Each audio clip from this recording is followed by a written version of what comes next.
사람은 나이 들어서도 사랑받고 존중받아야 마음이 늙지 않는다. 정약용이 남긴 많은 가르침 중 오늘은 이 말을 함께 생각해보자. 나이 들어서도 자식이 먼저 보고 싶어 찾아오는 부모가 되는 것, 생각해보니 그리 어려운 일이 아닐지도 모른다. 작은 변화부터 시작해보면 된다. 세월은 누구에게나 공평하다. 한때는 내 품에서 숨결을 느끼던 아이가 어느새 자라 자신만의 가정을 꾸리고 바쁜 삶 속으로 걸어간다. 그리고 부모와의 거리는 물리적 거리보다 마음의 거리부터 멀어진다. 명절, 생일, 병원 갈 일 특별한 이유가 아니면 얼굴을 보기 어려운 날이 온다. 그때 깨닫는다. 내가 지금 어떤 부모로 남아있는가가 앞으로의 관계를 결정한다는 것을. 어떤 부모든 마음속으로는 알고 있다. 자식들이 나를 어떻게 생각하는지, 내게 올 때 어떤 마음인지를. 오늘은 그런 부모의 마음에서 시작해 자식들이 진심으로 보고 싶어하는 부모가 되는 길을 함께 찾아보자. 먼저 정약용의 이야기부터 들어보자. 조선시대 실학자 정약용은 1801년부터 18년 동안 강진에서 유배 생활을 했다. 갑자기 아버지를 잃은 자식들에게는 절망적인 상황이었다. 당시 사회에서 아버지란 가정의 기둥이었고 경제적 지주였다. 그런 아버지가 하루아침에 죄인이 되어 먼 곳으로 떠나야 했으니 남겨진 가족들의 절망은 이루 말할 수 없었다. 하지만 놀라운 일이 일어났다. 유배지에서도 자식들은 아버지를 찾아왔고 편지를 끊이지 않았다. 심지어 큰아들 학연은 아버지가 쓴 아방강 역고를 필사하며 학문의 길을 이어갔다. 둘째 아들 학유는 아버지의 시를 모아 책으로 엮었고 막내 아들 학수는 의학을 공부하며 아버지의 실용학문 정신을 계승했다. 당시 다른 죄인들의 가족은 어땠을까? 대부분 연락이 끊어지거나 의무적으로만 찾아왔다. 어떤 가족들은 아예 연을 끊고 새로운 삶을 시작하기도 했다. 유배라는 극한 상황에서도 정약용의 가족만은 달랐다. 왜 그랬을까? 정약용은 멀리 떨어져 있으면서도 자식들의 삶에 간섭하지 않았다. 오히려 너희는 너희 길을 가거라. 나는 내 길을 간다는 태도를 보였다. 그리고 어려운 상황에서도 자신만의 삶을 포기하지 않았다. 60이 넘어서도 목민심서, 경세유표 같은 대작을 써내며 늘 살아있는 아버지로 남았다. 편지 하나만 봐도 그의 철학이 드러난다. 큰아들 학연에게 보낸 편지에서 정약용은 이렇게 썼다. 내가 하고 싶은 공부를 해라. 나는 내가 하고 싶은 공부를 하겠다. 서로 다른 길을 가더라도 학문을 사랑하는 마음은 같을 것이다. 자식에게 자신의 길을 강요하지 않는 아버지의 마음이 고스란히 담겨 있다. 반대로 생각해보자. 만약 정약용이 유배지에서 내가 이런 처지가 된 건 다 너희 때문이라고 원망했다면? 빨리 와서 나를 모셔가라고 재촉했다면? 내가 없으니 집안이 망하고 있다며 불안해했다면? 자식들의 마음은 어땠을까? 아마 의무감으로 찾아왔을 것이다. 사랑이 아닌 죄책감으로 말이다. 정약용은 달랐다. 오히려 자식들을 격려했다. 너희가 잘하고 있으니 나는 마음이 편하다. 각자의 자리에서 최선을 다하면 된다. 이런 아버지를 어떻게 사랑하지 않을 수 있겠는가? 현대로 돌아와서 우리는 과연 어떤 부모인가를 되돌아보자. 이제 간섭과 지지, 그 미묘한 경계선을 제대로 그어야 한다는 이야기를 해보겠다. 나이 들수록 조언이라는 이름으로 간섭하기 쉽다. 결혼 생활, 자녀 교육, 직장 문제까지 마치 내가 더 잘 안다는 듯 말하게 된다. 하지만 정약용은 이렇게 말했다. 모든 풀과 나무는 저마다의 계절에 꽃을 피운다. 자식도 마찬가지다. 그들의 삶에는 그들만의 계절이 있다. 그 계절을 억지로 당기면 꽃은 시들 뿐이다. 실제 사례를 보자. 60대 박씨 부부는 아들이 결혼한 뒤 매주 전화를 걸어 며느리의 식단, 집안 살림, 심지어 가구 배치까지 조언했다. 김치찌개보다는 된장찌개가 몸에 좋다. 소파는 창가보다 벽 쪽이 낫다. 아이 재울 때는 이렇게 해라. 청소는 이런 순서로 해야 한다 등등. 처음에는 시어머니의 조언이 고마웠다. 새내기 주부였던 며느리에게는 도움이 되는 말들이었다. 하지만 매번 계속되자 상황이 달라졌다. 며느리는 점점 숨이 막혔다. 뭘 해도 시어머니의 기준에 맞춰야 한다는 압박감이 컸다. 자신만의 생활 방식을 만들어갈 여유가 없었다. 결국 며느리는 전화를 받기 시작했다. 아들이 중간에서 난처해했다. 엄마, 전화 좀 덜 하시면 안 될까요? 라고 조심스럽게 말했지만 박 씨 부부는 이해하지 못했다. 우리가 며느리 걱정해서 하는 소리인데 왜 싫어하냐며 오히려 서운해했다. 그 결과 아들은 부모와의 거리를 점점 벌렸다. 명절에만 얼굴을 비치는 사이가 되었다. 와서도 빨리 돌아가려고 했다. 부모는 요즘 애들은 정이 없다며 한탄했지만 정작 자신들이 그 정을 밀어낸 것은 깨닫지 못했다. 반면 70대 김 씨는 전혀 다른 선택을 했다. 아들이 안정적인 직장을 그만두고 창업을 하겠다고 했을 때 가슴이 철렁했다. 20년 넘게 다닌 대기업을 그만두고 불확실한 사업을 시작한다니 어머니 입장에서는 미칠 노릇이었다. 하지만 위험하다는 말을 삼켰다. 김 씨는 며칠 동안 고민했다. 나이든 부모가 자식 걱정하는 게 당연한 것 아닌가? 실패하면 어쩌지? 가정 경제가 어려워지면? 하지만 곰곰 생각해보니 자식도 이미 40대 중반이었다. 충분히 생각해서 내린 결정일 것이다. 그래서 이렇게 말했다. 내가 하고 싶다면 해봐라. 실패해도 괜찮다. 필요하면 내가 뒤에 있다. 단순한 한마디였지만 아들에게는 엄청난 힘이 되었다. 창업 초기 아들은 매일 밤 12시가 넘어 집에 돌아왔다. 투자자들을 만나고 직원들 월급 걱정에 잠 못 이루는 날이 많았다. 사업 초기의 불안함과 압박감에 포기하고 싶은 순간이 여러 번 왔다. 그럴 때마다 어머니의 그 말을 떠올렸다. 필요하면 내가 뒤에 있다. 그 한마디가 아들에게는 든든한 버팀목이 되었다. 어머니가 나를 믿어주고 있구나. 실패해도 받아주실 거야. 그런 안정감이 있으니까 더 과감하게 도전할 수 있었다. 3년 후 회사가 성공 궤도에 오르자 아들이 제일 먼저 찾아간 건 어머니였다. 어머니 덕분에 버틸 수 있었어요라며 눈물을 흘렸다. 어머니가 믿어주시지 않았다면 중간에 포기했을 거예요. 지금도 아들은 중요한 결정을 할 때마다 어머니를 찾는다. 조언을 구하기 위해서가 아니라 지지를 받기 위해서다. 어머니, 저 이런 생각하고 있는데 어떻게 생각하세요? 어머니는 여전히 조언보다는 격려를 한다. 내가 생각해서 결정한 거면 좋을 거야. 어머니는 내 편이야. 간섭과 지지의 차이는 무엇인가? 간섭은 내가 더 잘 안다는 태도다. 지지는 내가 잘할 거라 믿는다는 태도다. 간섭은 자식을 작게 만들고 지지는 자식을 크게 만든다. 간섭은 의존적인 관계를 만들고 지지는 신뢰하는 관계를 만든다. 물론 자식이 위험한 길을 가는 것 같을 때 말리고 싶은 마음이 드는 건 당연하다. 부모라면 누구나 그럴 것이다.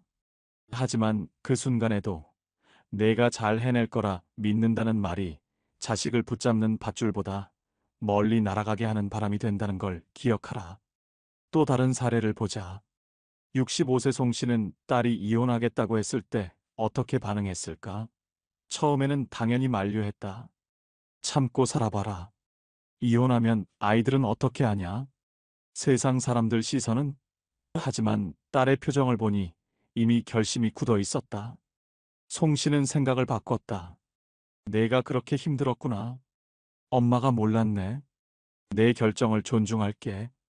혼자 아이들 키우기 힘들면 언제든 도와줄게. 딸은 울면서 말했다. 엄마가 이렇게 말해주시니까 용기가 나요. 이혼 후 딸은 정말 힘들었다. 경제적으로도 정서적으로도. 하지만 어머니가 뒤에서 지지해주고 있다는 생각에 버틸 수 있었다. 지금은 새로운 직장을 찾아 안정된 생활을 하고 있다. 그리고 어머니와의 관계는 이전보다 훨씬 가까워졌다. 만약 송 씨가 끝까지 반대했다면 딸은 어머니를 원망했을 것이다. 내가 이렇게 힘든데 엄마는 나보다 체면이 더 중요하구나라고 생각했을 것이다. 그래서 관계는 더욱 멀어졌을 것이다. 이제 주는 법에 대해 이야기해보자. 나이 들어 자식에게 사랑받는 부모가 되려면 주는 법부터 다시 배워야 한다. 무엇을 줄 것인가 보다 어떻게 줄 것인가가 훨씬 중요하다. 사랑을 물질로만 표현하지 마라. 물론 어려울 때 도와주는 건 큰 힘이 된다. 하지만 주는 것이 습관이 되면 관계는 어느새 의무로 변하고 받는 사람의 마음에도 부담이 쌓인다. 한 번 준 것은 조건 없이 주고 다시 돌려받으려 하지 마라. 정약용은 내가 가진 것을 버릴 줄 알아야 손이 비어 새 것을 잡는다고 했다. 그 손에 물질 대신 추억과 마음을 남겨주어야 한다. 실제 사례를 보자. 70대 이 씨는 아들이 집을 살 때 3천만 원을 보탰다. 아들은 무척 고마워했다. 아버지 덕분에 집을 살 수 있었어요. 평생 잊지 않을게요. 그런데 몇 년 뒤 이 씨 사정이 어려워졌다. 병원비가 많이 나가고 생활비도 빠듯했다. 그래서 아들에게 그때 준 돈 좀 돌려달라고 했다. 아들 입장에서는 당연히 그럴 수밖에 없다고 생각했다. 하지만 마음 한쪽이 서늘해졌다. 아, 그때 그 돈은 조건부였구나. 진짜 준 게 아니었구나. 그 뒤로 그는 부모 앞에서 금전 얘기를 꺼내지 않게 됐다. 좋은 일이 생겨도 어려운 일이 생겨도 말이다. 돈 문제가 또 나올까봐 두려웠다. 승진해서 연봉이 올랐을 때도 말하지 않았다. 혹시 그럼 이제 돈 좀 갚을 수 있겠네라는 말이 나올까 봐서였다. 아들은 부모를 찾아가는 발걸음이 무거워졌다. 갈 때마다 돈 이야기가 나올까 봐 스트레스를 받았다. 자연스럽게 만나는 횟수가 줄어들었다. 부모는 왜 요즘 안 오냐고 서운해했지만 정작 자신들이 그 분위기를 만든 건 몰랐다. 반면 같은 상황에서 다른 선택을 한 부모가 있다. 72세 조 씨도 똑같이 집 살 때 돈을 보탰지만 나중에 본인이 어려워져도 그건 이제 내 거다. 내가 준 건데 왜 돌려받냐? 힘들면 내가 알아서 버틴다라고 말했다. 그 아들은 어떻게 됐을까? 오히려 더 자주 부모를 찾아왔다. 돈을 더 갖다 바치려고가 아니라 그런 부모가 존경스럽고 고마워서였다.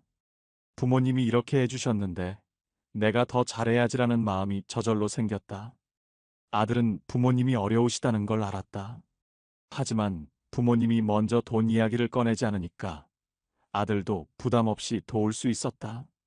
아버지, 용돈 좀 드릴게요라고 자연스럽게 말할 수 있었다. 조 씨는 고맙긴 하지만 괜찮다라고 했지만 아들은 제가 드리고 싶어서 드리는 거예요 라고 했다. 주는 것의 진짜 의미는 여기에 있다. 받는 사람의 마음을 가볍게 해주는 것. 그래서 자발적으로 더 주고 싶게 만드는 것이다. 조건을 달면 받는 사람은 부담을 느낀다. 조건 없이 주면 받는 사람은 감사함을 느낀다. 또 다른 예를 보자.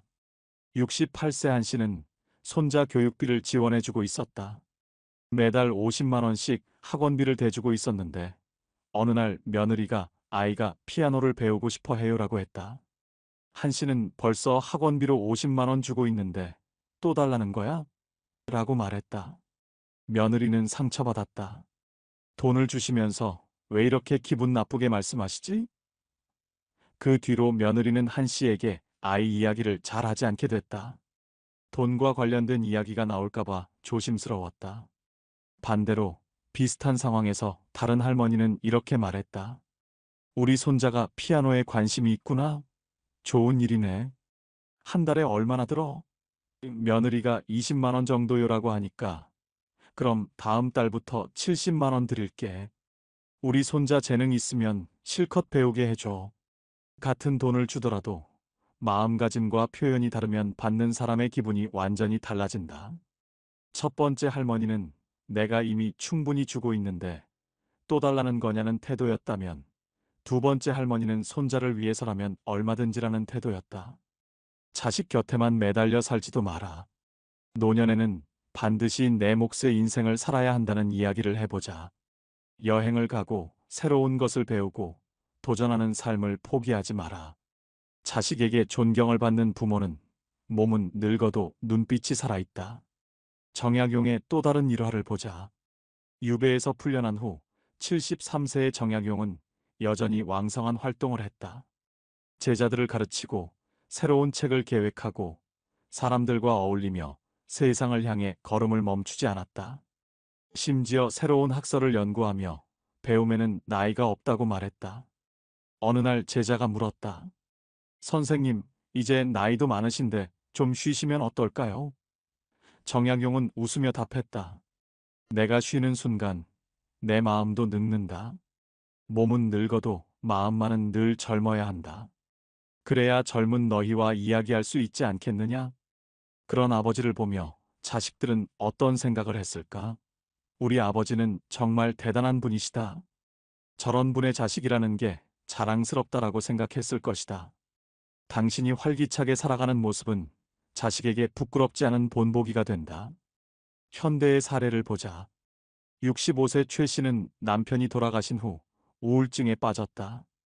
하루 종일 집에만 있으면서 자식들 전화만 기다렸다. 전화가 안 오면 서운해하고 와도 요즘 왜 이렇게 바쁘냐. 나는 혼자 있어서 심심하다. 너희가 자주 와줘야 하는 거 아니냐며 불평했다. 자식들은 점점 어머니와의 시간을 부담스러워했다. 어머니를 만날 때마다 우울한 이야기, 외로운 이야기만 들어야 했다. 어머니는 자식들에게만 의존하고 있었고 자식들은 그 무게가 버거웠다. 큰딸이 조심스럽게 말했다. 엄마, 복지관에서 하는 프로그램 같은 거 나가보시면 어떨까요? 최 씨는 화를 냈다. 내가 그런데 갈 나이가 됐다는 거야? 자식들이 잘해주면 되는 거 아니야? 하지만 시간이 지나면서 최 씨도 깨달았다. 자식들이 점점 부담스러워한다는 것을. 그래서 마음을 바꿔 우연히 동네 복지관에서 하는 서예 교실에 나가게 되었다. 처음엔 시간이나 때우려고 갔는데 붓을 잡고 글씨를 쓰는 재미에 빠졌다.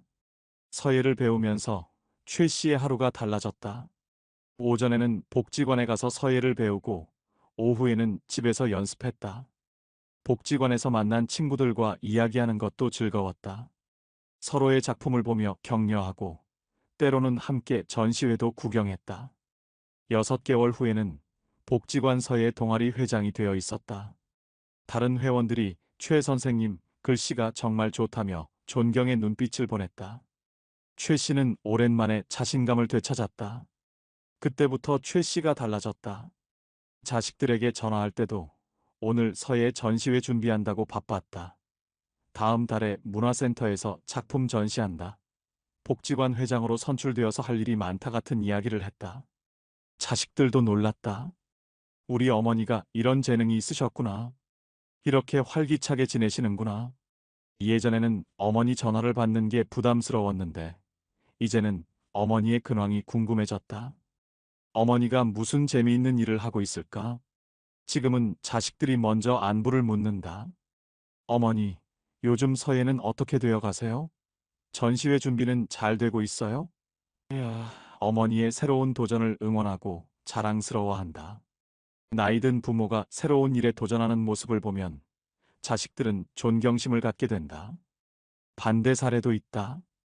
68세 정 씨는 은퇴 후 골프장에서 캐디 일을 시작했다. 자식들은 아버지가 왜 그런 힘든 일을 하느냐, 용돈은 우리가 드릴 테니 그만두라고 했다. 하지만 아버지는 내가 하고 싶어서 하는 거다. 사람들 만나는 게 즐겁고 내 몸으로 번 돈이 뿌듯하다고 했다. 처음엔 반대하던 자식들도 6개월 후 아버지를 보며 생각을 바꿨다.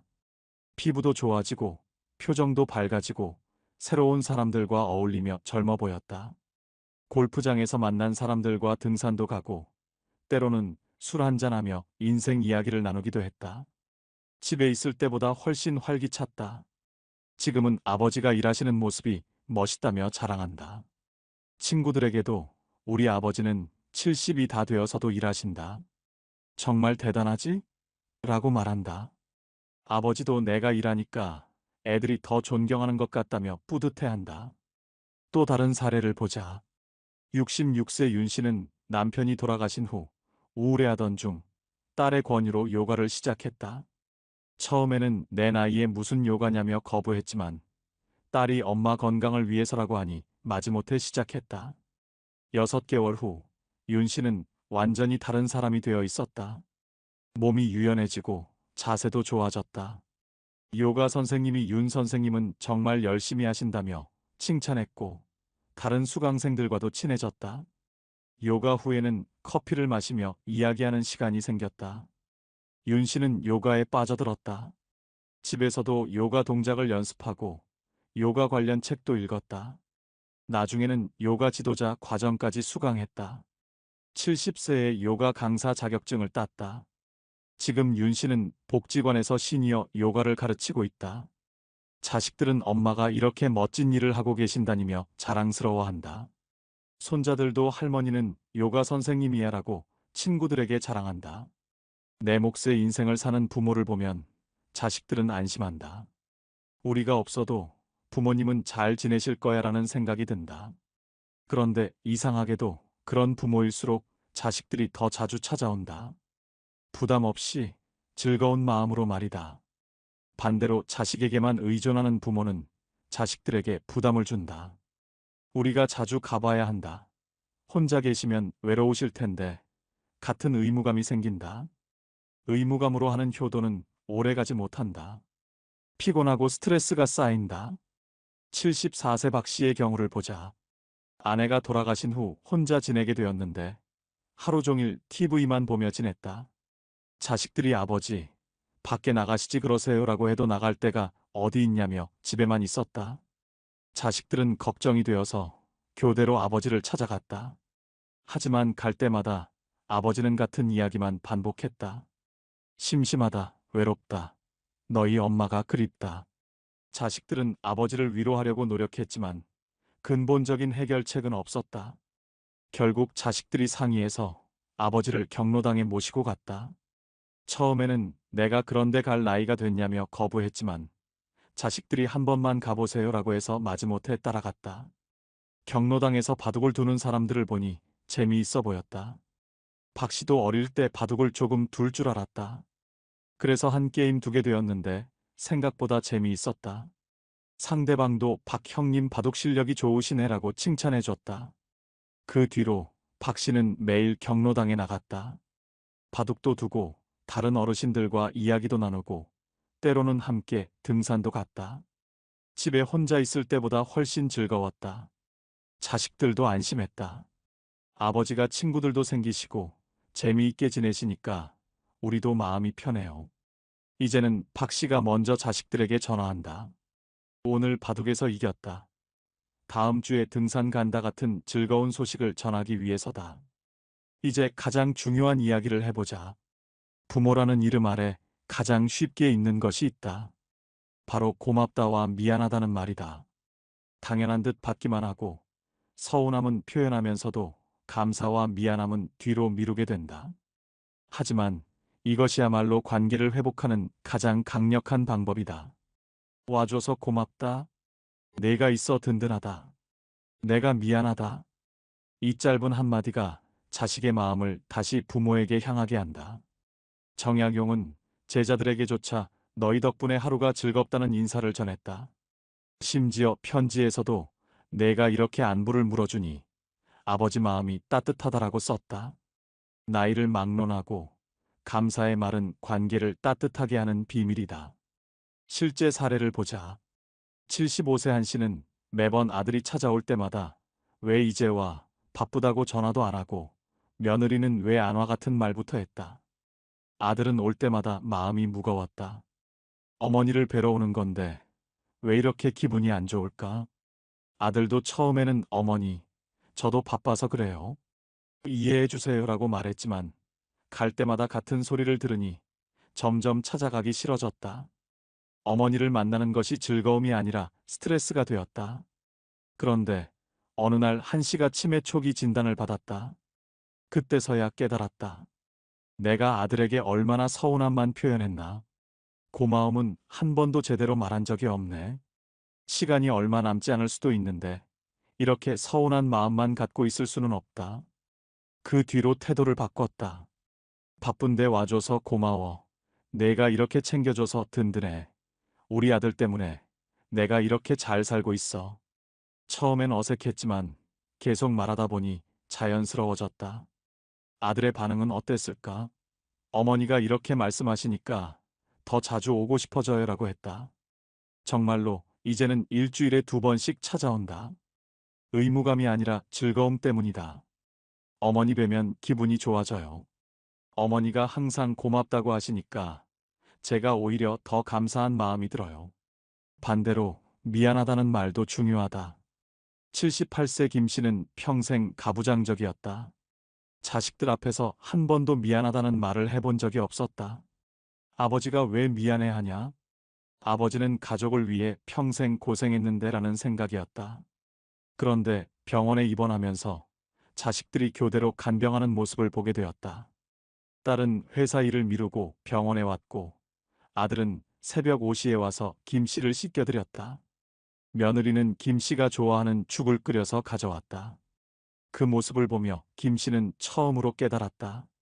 내가 이 아이들에게 이런 말을 해본 적이 있었나? 고맙다는 말, 미안하다는 말 한 번 제대로 해본 적이 있나? 퇴원하는 날, 김 씨는 자식들을 불러놓고 말했다. 미안하다. 평생 너희한테 고생만 시켰네. 너희가 어려울 때 많이 도와주지도 못했고, 엄하기만 했지. 앞으로는 내가 더 잘할게. 그 말을 듣고 자식들이 눈물을 흘렸다. 아버지가 이런 말씀을 해주시니까 정말 좋아요. 우리도 부족한 게 많았어요. 아버지가 우리 때문에 고생 많이 하셨는데, 우리가 더 잘해드려야 하는 거죠. 그날 이후 가족 관계가 완전히 달라졌다. 서로 미안하다, 고맙다는 말을 자연스럽게 하게 됐고, 만날 때마다 따뜻한 분위기가 된다. 김 씨는 왜 진작 이런 말을 하지 않았을까라고 후회했지만, 지금이라도 늦지 않았다며 만족해했다. 또 다른 사례를 보자. 73세 이 씨는 며느리와 사이가 좋지 않았다. 사소한 일로 자주 언성을 높였고, 며느리도 시어머니를 어려워했다. 그러다 이 씨가 넘어져서 다리를 다쳤는데 며느리가 3개월 동안 정성껏 간병해줬다.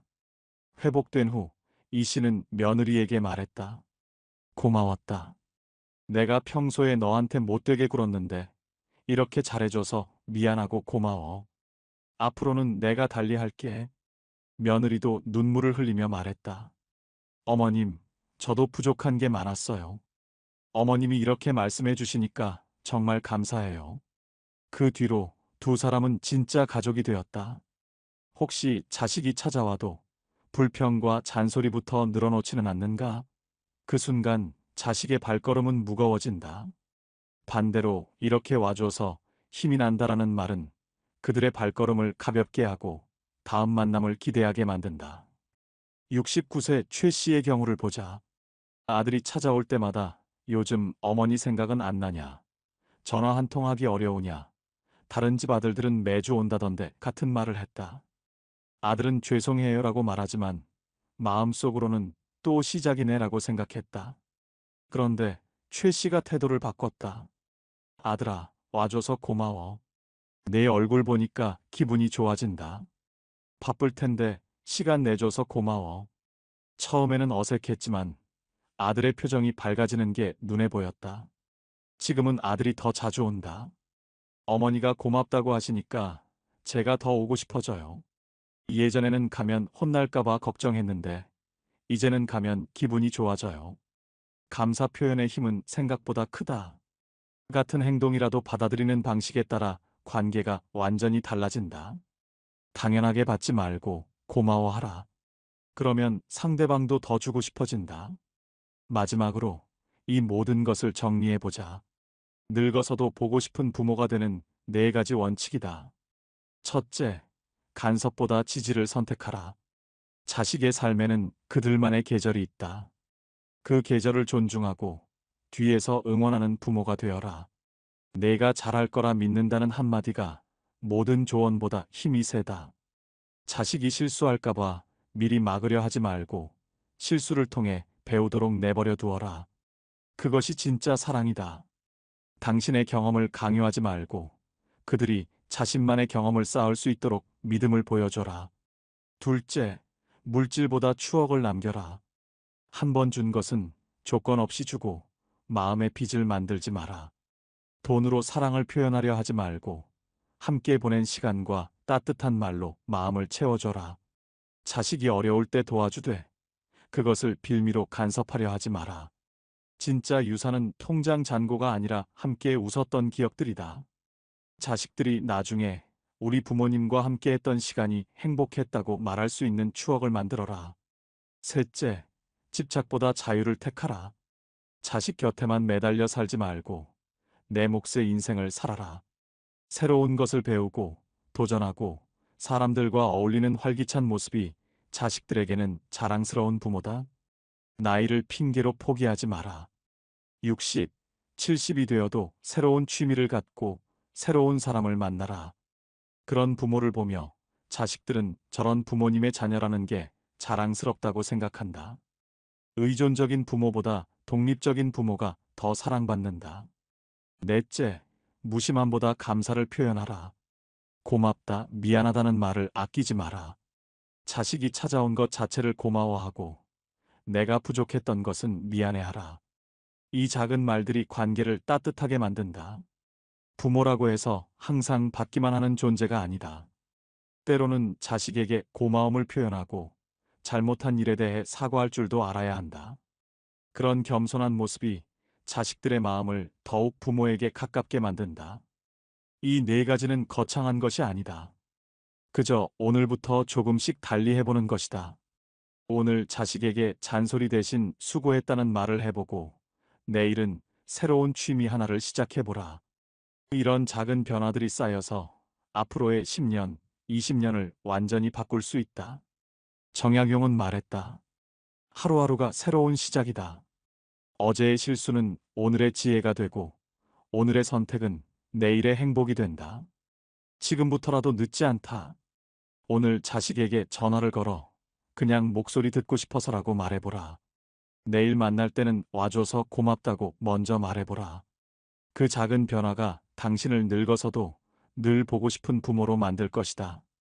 당신의 변화는 자식들에게도 영향을 준다. 부모가 달라지면 자식들도 달라진다. 간섭 대신 지지를 받으면 자식들은 더 자주 찾아오고 싶어 한다. 조건 없는 사랑을 받으면 더 큰 사랑으로 보답하고 싶어 한다. 독립적인 부모를 보면 존경심이 생긴다. 감사를 표현하는 부모를 보면 더 잘해드리고 싶어진다. 결국 모든 것은 순환한다. 좋은 것을 주면 좋은 것이 돌아오고 사랑을 주면 사랑이 돌아온다. 당신이 자식에게 어떤 부모가 되느냐에 따라 자식들이 당신에게 어떤 자식이 될지가 결정된다. 늙어서도 늘 보고 싶은 부모. 그것은 특별한 재능이나 능력이 있어야만 가능한 일이 아니다. 일상의 작은 선택들이 모여서 만들어지는 것이다. 오늘 당신의 선택이 내일의 관계를 만든다. 지금 시작해도 결코 늦지 않다. 오늘 이야기가 마음에 남으셨나요? 다산 정약용의 성찰을 담은 이야기. 정약용의 삶이지에는 앞으로도 계속됩니다. 좋아요와 구독으로 함께 해주시면 더 깊은 삶의 통찰을 전해드리겠습니다.